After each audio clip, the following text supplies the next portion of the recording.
রাতের বেলা যদি আমি মারা যাই, আজ মনে হয় আমার হায়াতের জিন্দেগি শেষ হয়ে যাবে। আমি ইমামে আজম আবু হানিফা আল্লাহ তাআলার কাছে কোনো আমল নিয়ে দাঁড়াইতে পারবো না। নামাজ শেষ হয়ে গেল, সবাই মসজিদ থেকে বাহির হয়ে গেছে। ইমামে আজম আবু হানিফা রাহমাতুল্লাহ আলাইহি জায়নামাজের মুসল্লায় দাঁড়ায় গেছে। মসজিদের মুয়াজ্জিন মনে করলো আজকের মনে হয় ইমাম সাহেবের রাত কোরআন তেলাওয়াতে, রাতের বেলা নামাজের রাত। আজকের ইমাম সাহেবের, ইমামে আজম আবু হানিফার রাতের বেলা কিয়ামুল লাইলের রাত। ইমামে আজম আবু হানিফা রাহমাতুল্লাহ আলাইহিকে মসজিদের মুসল্লায় রেখে মুয়াজ্জিন মসজিদের দরজা বাহির থেকে চাপাইয়া দিয়া মুয়াজ্জিন ঘুমানোর জন্য চলে গেছে। ফজরের নামাজের ওয়াক্ত হয়ে গেছে। মসজিদের মুয়াজ্জিন আজান দেওয়ার জন্য হাজির হয়ে গেছে। মসজিদের দরজা খোলার সাথে সাথে মুয়াজ্জিন সাহেব দেখতেছে ইমামে আজম আবু হানিফা 30 নম্বর পারা তিলাওয়াত করতেছে। জোরে বলেন সুবহানাল্লাহ। তার মানে ইমামে আজম আবু হানিফা সারা রাত আল্লাহর কালাম খতম করে কাটিয়েছে। ইমামে আজম এক রাতে এক খতম তিলাওয়াত করেছে। শুধু কি তাই ইমামে আজম এক রাতে এক খতম তিলাওয়াত করছে? না না, শুধু তা না, আল্লাহর রাসূলের জলিল ও কদর সাহাবী ওসমান গনি রাদিয়াল্লাহু তাআলা আনহু এক রাকাত নামাজের মধ্যে পুরা কোরআন শরীফ খতম করে ফেলছে। আল্লাহ রাব্বুল আলামিন এই গোটা পৃথিবীর মধ্যে দুই শ্রেণীর মাখলুক আল্লাহ সৃষ্টি করেছেন। এর মধ্যে এক শ্রেণীর মাখলুক হলো তারা যারা আল্লাহর হুকুমের বাহিরে কিছুই করতে পারে না। যেমন আল্লাহর রাসূল সাল্লাল্লাহু আলাইহি ওয়াসাল্লাম যখন মেরাজে গিয়েছেন, আল্লাহর রাসূল সাল্লাল্লাহু আলাইহি ওয়াসাল্লাম মেরাজের মধ্যে দেখেছেন অসংখ্য অগণিত ফেরেশতারা কেউ কিয়ামুল লাইলের মধ্যে আল্লাহ রাব্বুল আলামিনের হুকুমে তাদেরকে সৃষ্টি করার পরে আল্লাহ তাআলা তাদেরকে নিয়োজিত করে রাখছেন। কিয়ামত পর্যন্ত তারা কিয়ামুল লাইলের মধ্যে নিয়োজিত থাকবে। আবার এক শ্রেণীর ফেরেশতারা আল্লাহ তাআলার কুদরতি কদমে সিজদারত অবস্থায় আছে।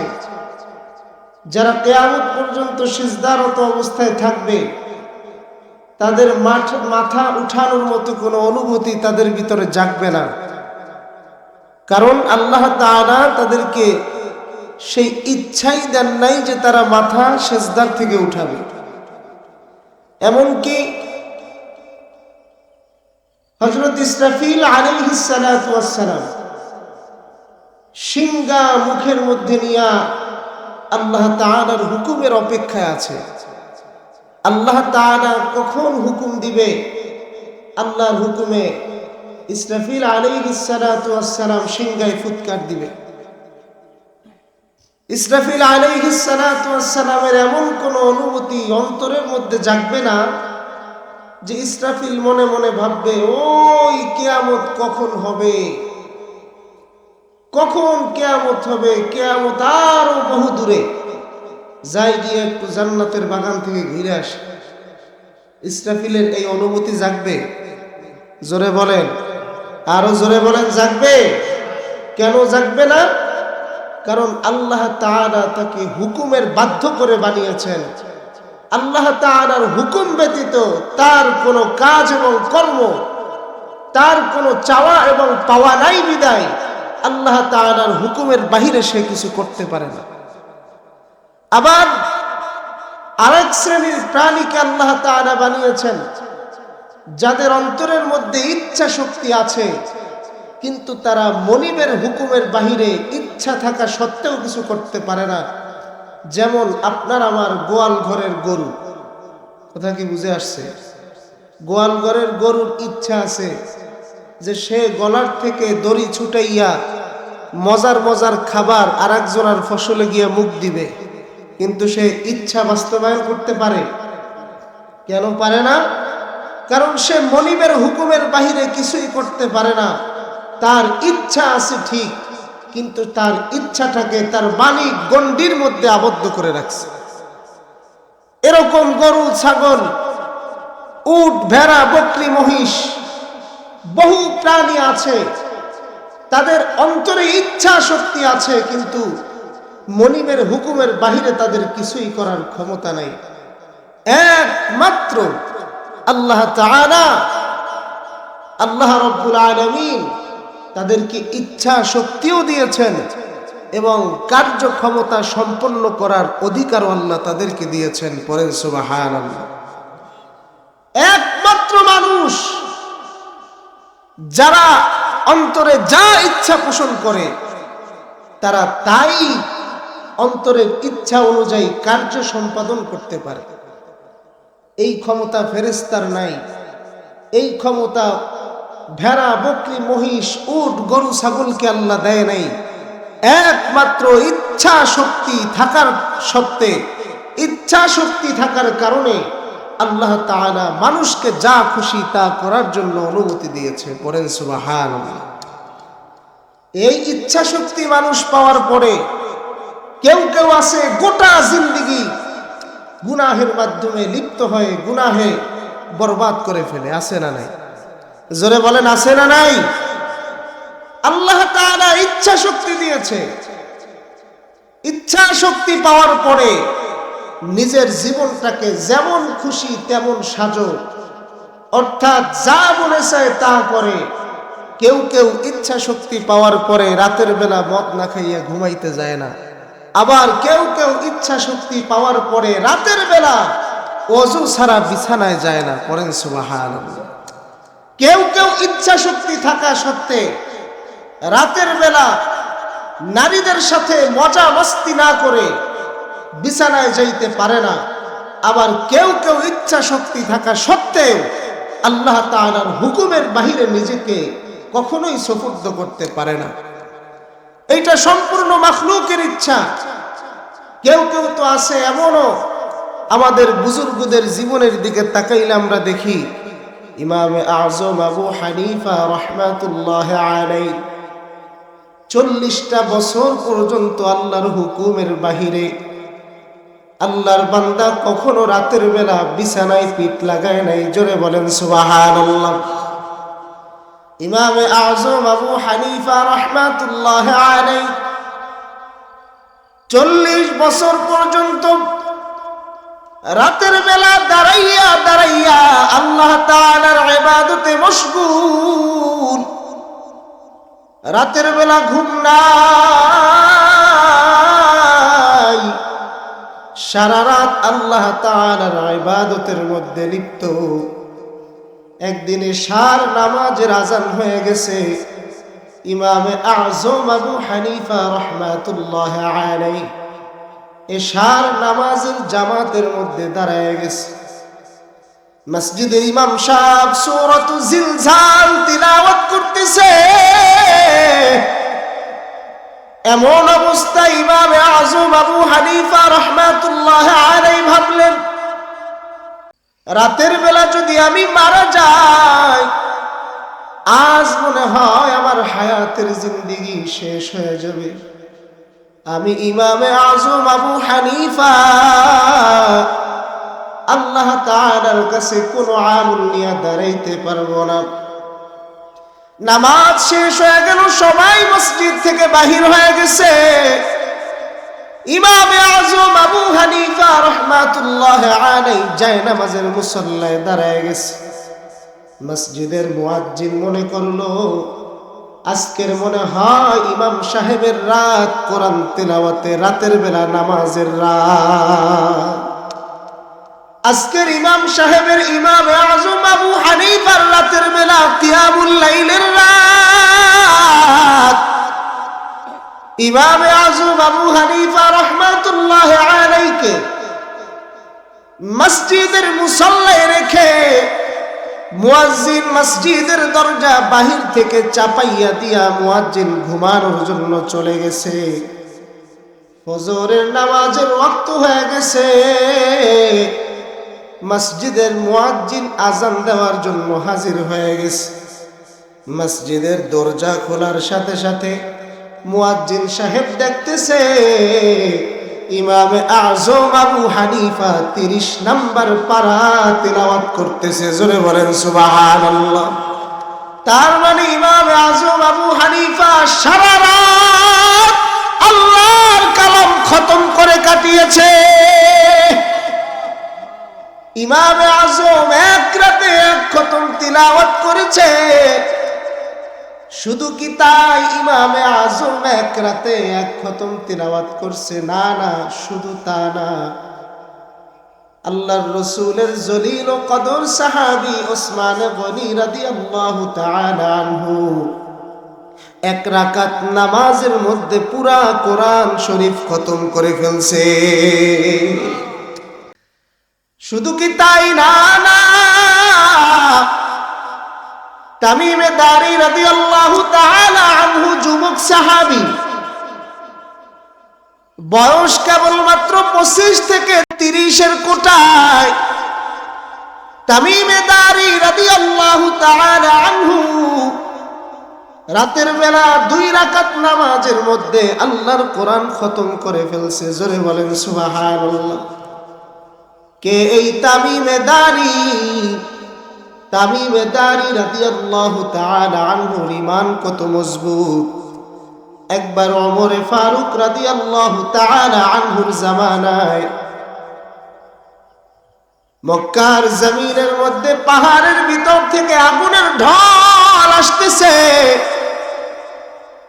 ওমর ফারুক রাদিয়াল্লাহু তাআলা আনহুর কাছে জামানার সকল মানুষগুলি গিয়া বলল, আমিরুল মুমিনিন, পাহাড় থেকে আগুনের ঢল জমিনের দিকে আসতেছে, গোটা আরব আগুন গ্রাস করে ফেলবে। হে আমিরুল মুমিনিন, আপনি পর্বতের আগুনগুলা থামায়া দেন। জোরে বলেন সুবহানাল্লাহ। হযরত ওমর ফারুক রাদিয়াল্লাহু তাআলা আনহু কিছু বলে না, চক্ষু দুইটা বন্ধ করে কিছুক্ষণ পরে খুলল। হঠাৎ করে আমিরুল মুমিনিন ওমর ফারুক রাদিয়াল্লাহু তাআলা আনহু বলল, তুমি তামিমে দারিকে ডাক দাও, তামিমে দারিকে গিয়া আমার সংবাদটা পৌঁছায় দাও। আমিরুল মুমিনিন তোমাকে পাঠাইছে, যাও যাও ওই পাহাড়ে গিয়া আগুন লিবাইয়া দিয়ে আসো। তামিমে দারি রাদিয়াল্লাহু তাআলা আনহু তেমন কিছু চিন্তা না করিয়া পাহাড়ের দিকে ছুটিয়া গেছে। জোরে বলেন সুবহানাল্লাহ। পাহাড়ের দিকে ছুটিয়া যাইয়া তামিমে দারি রাদিয়াল্লাহু তাআলা আনহু আগুনকে ধমকাইতেছে আর বলতেছে, হে আগুন, কই যাও? কার অনুমতি নিয়ে তুই জমিন গ্রাস করতে যাও? আমি তামিমে দারি তোকে শাসন করার জন্য আসছি, তুই আর একটা কদম সামনে দিতে পারবি না। যেইখান থেকে আসছো আল্লাহর হুকুমে সেই জায়গায় চলে যা। জোরে বলেন সুবহানাল্লাহ। কেমন ঈমানের অধিকারী তামিমে দারি রাদিয়াল্লাহু তাআলা আনহু আগুনকে শাসন করে, আগুনকে ধমক দেয় আর আগুন পিছনের দিকে যায়। আগুনকে ধমক দেয়, আগুন পিছনের দিকে যায়। তারাও তো মানুষ ছিল, তারাও তো আমাদের আকাবির আসলাফ ছিল। আমাদের আকাবির আসলাফদের মধ্যে একজন ছিল আব্দুল্লাহ ইবনে মুবারক রাদিয়াল্লাহু তাআলা আনহু।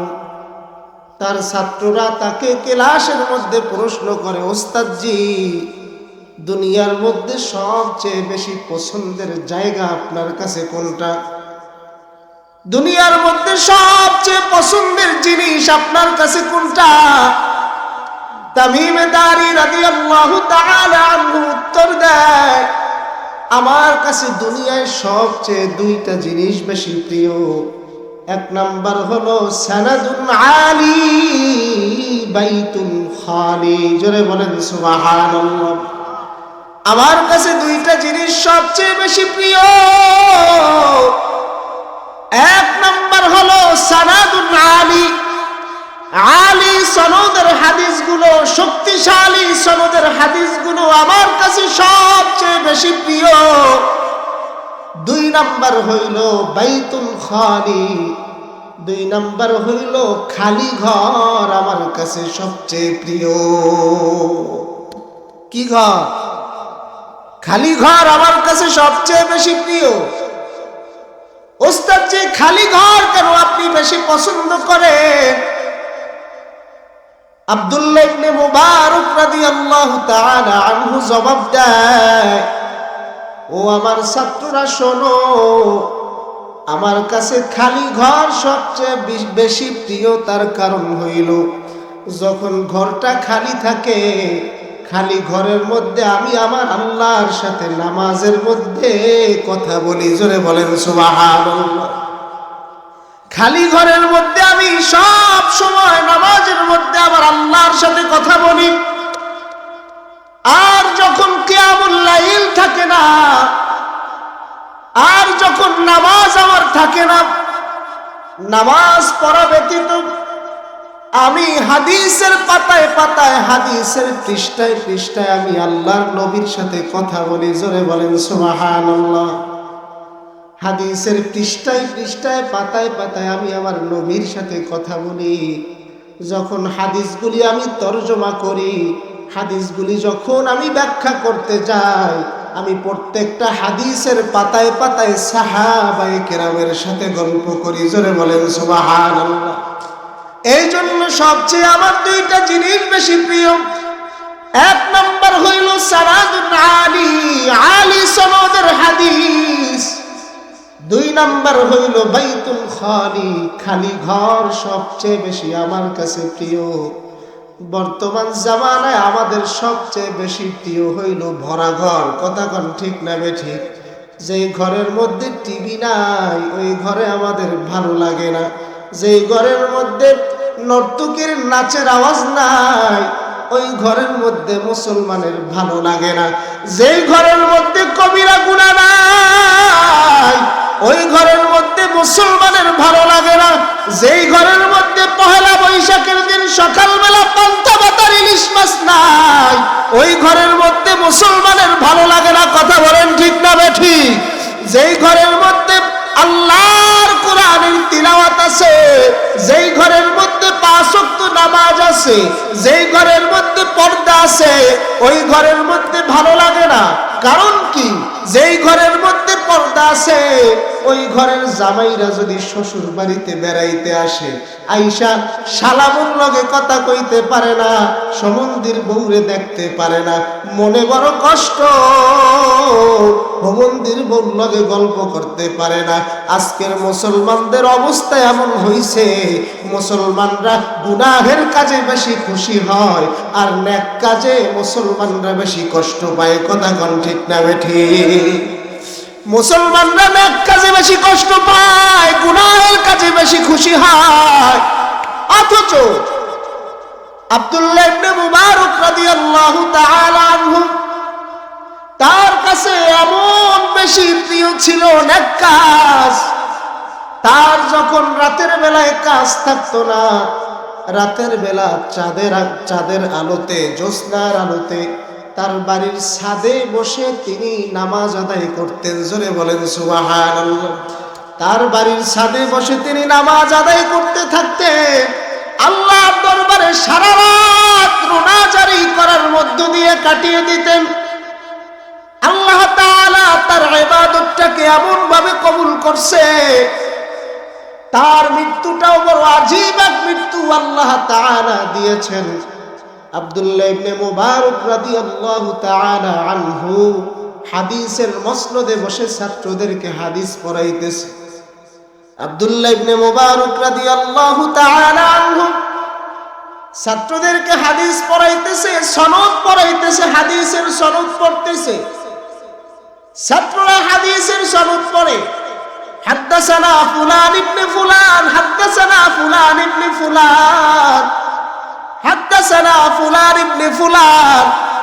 ছাত্ররা হাদিস পড়তে পড়তে পড়তে পড়তে এক পর্যায়ে যখন ক্লাসের মধ্যে হাদিস আসলো, মান ক্বালা লা ইলাহা ইল্লাল্লাহু ফাদাখালাল জান্নাহ, হযরত আব্দুল্লাহ ইবনে মুবারক রাদিয়াল্লাহু তাআলা আনহু ছাত্রদের পড়াটা থামায়া দিলেন। ছাত্ররা ক্লাসের মধ্যে মতন পড়তেছে, ছাত্রদের পড়া থামায়া দিয়া হযরত আব্দুল্লাহ ইবনে মুবারক রাদিয়াল্লাহু তাআলা আনহু বললেন, ও ছাত্ররা রে, তোমরা এতক্ষণ আল্লাহর নবীর হাদিস পড়ছো, এবার আমি একটা হাদিস পড়ি, তোমরা খুব খেয়াল দিয়ে শুনবা। এবার আব্দুল্লাহ ইবনে মুবারক রাদিয়াল্লাহু তাআলা আনহু হাদিস পড়তে শুরু করলেন। حدثنا فلان ابن فلان حدثنا فلان ابن فلان عن أبي هريرة رضي الله تعالى عنه قال قال رسول الله صلى الله عليه وسلم من قال آخر كلامه لا إله إلا الله أني الله تعالى আজরাইল আলাইহিস সালাতু ওয়াস সালামকে পাঠিয়ে দিলেন। আর আজরাইল আলাইহিস সালাতু ওয়াস সালাম হযরতে আল্লাহু আকবার আল্লাহু আকবার হযরতের সামনে হাজির হয়ে গেছে। আল্লাহ তাআলার পক্ষ থেকে জান কবজ করে নিয়া আল্লাহর কাছে চলে গেছে। আব্দুল্লাহ ইবনে মুবারক বলতেছে, লা ইলাহা ইল্লাল্লাহ, অমনি তার জান কবজ হয়ে গেছে। সুবহানাল্লাহ। আল্লাহর রাসূল বলেন, যার শেষ বাক্য হবে লা ইলাহা ইল্লাল্লাহ, আল্লাহর রাসূল বলেন ফাদাখালাল জান্নাহ, আল্লাহ তাআলা তাকে জান্নাতের মধ্যে পৌঁছায় দিবে। জোরে বলেন সুবহানাল্লাহ। আব্দুল্লাহ ইবনে মুবারক হাদিসের দর্শে ছাত্রদেরকে হাদিস পড়ায়, সারা জীবন হাদিসের খেদমত করে গেছে, আর লা ইলাহা ইল্লাল্লাহ বলে জান্নাতে প্রবেশ করেছে। আমাদের তো নেক কাজ করতে মনে চায় না, এর কারণ কি? এক নাম্বার কারণ হলো তাকওয়াল্লাহ। আমাদের মধ্যে তাকওয়া নাই, আমাদের মধ্যে আল্লাহর ভয় নাই। আমাদের মধ্যে যদি তাকওয়া থাকতো, আমাদের মধ্যে যদি আল্লাহর ভয় থাকতো, আল্লাহর কসম করে বলতে পারি, কোন মুসলমানের অন্তরের মধ্যে যদি তাকওয়া থাকে, কোন ইমানদারের অন্তরের মধ্যে যদি তাকওয়া থাকে, আল্লাহর হুকুমের বাহিরে কোন মুসলমান কোনদিন চলতে পারে না। কথা কোন ঠিক না বেঠিক? মুসলমানের অন্তরের মধ্যে তাকওয়ার অভাব। অথচ একটা সময় ছিল তাকওয়া ছাড়া মানুষ খুঁজে পাওয়া বড় কঠিন ছিল। হযরত সাইয়্যিদনা আবু বকর সিদ্দিক রাদিয়াল্লাহু তাআলা আনহুর কাছে একদিন রুটি আর গোশত পেশ করা হয়েছে। আবু বকর সিদ্দিক রাদিয়াল্লাহু তাআলা আনহু রুটি এবং গোশতগুলা কোথা থেকে আসছে, কিভাবে আসছে জিজ্ঞাসা না করেই খেয়ে ফেলছে। এবার জিজ্ঞাসা করতেছে, কিছু খাওয়ার পরে অর্ধেক খেয়েছে আর অর্ধেক এখনো বাকি আছে, খায় নাই। যেই ব্যক্তি রুটি সামনে পেশ করেছে, ওই ব্যক্তিকে জিজ্ঞাসা করতেছে, ভাই তুমি রুটি কোথায় পাইলাম? বলতেছে, আমি জাহিলি যুগে জাহিলিয়াতের জামানায় একজন রোগীর চিকিৎসা করে আমি এই অর্থকড়ি পেয়েছি, এই অর্থকড়ি দিয়ে আমি আপনার জন্য রুটি এবং গোশত হাদিয়া এনেছি।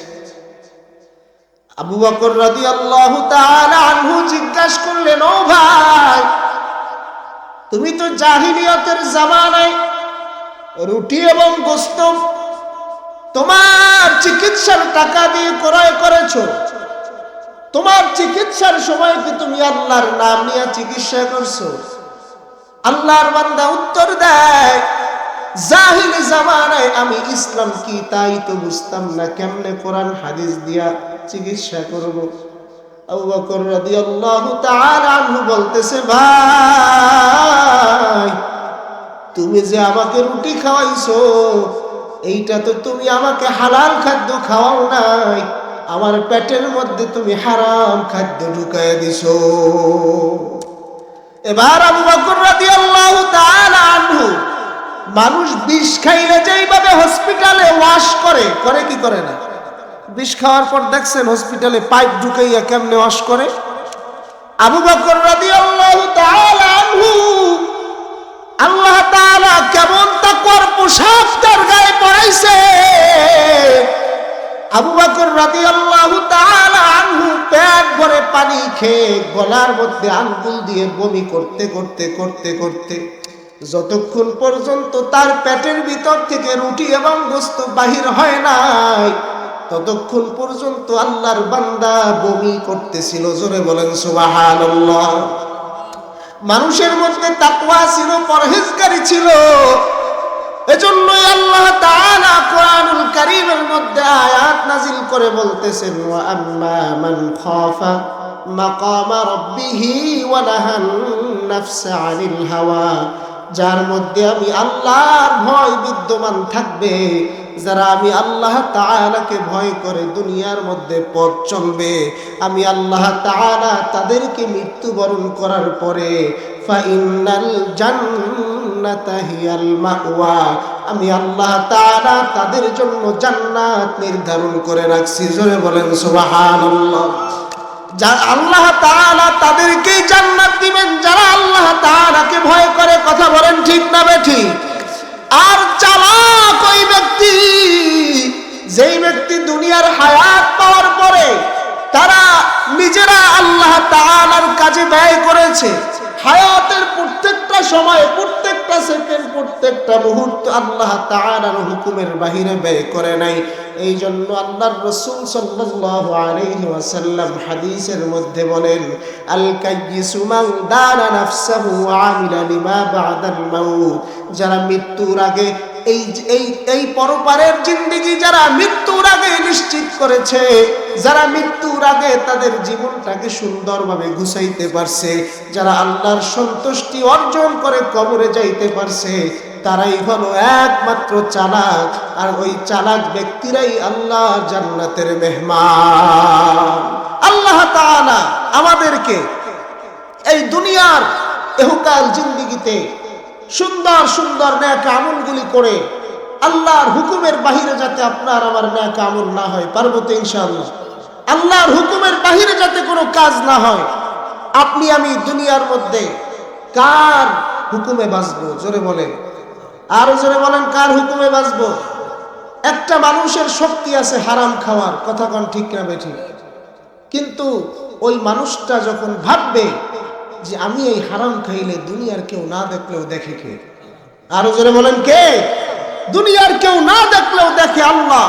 সুতরাং ওই মানুষটার মধ্যে তাকওয়া পয়দা হয়ে গেলে তখন ওই মানুষটা হারাম খাবে না, বেপরদায় চলবে না, গান বাজনার আসরে যাবে না, ওই মানুষটা কখনো গুনাহের কাজে যাবে না। সুতরাং গুনাহমুক্ত ব্যক্তিরা যদি আল্লাহর কবরে যায়, তার কবরটাও আল্লাহর হাবিব সাল্লাল্লাহু আলাইহি ওয়াসাল্লামের হাদিস অনুযায়ী ফাফরিশু ফিরাশা মিনাল জান্নাহ, আল্লাহ ওই কবরকে জান্নাতের বাগান বানায় দিবে। আল্লাহ তাআলা যতটুকু আলোচনা হয়েছে আমাকে সহ আপনাদেরকে সকলকে আমল করার তৌফিক দান করেন, পড়ি আমিন।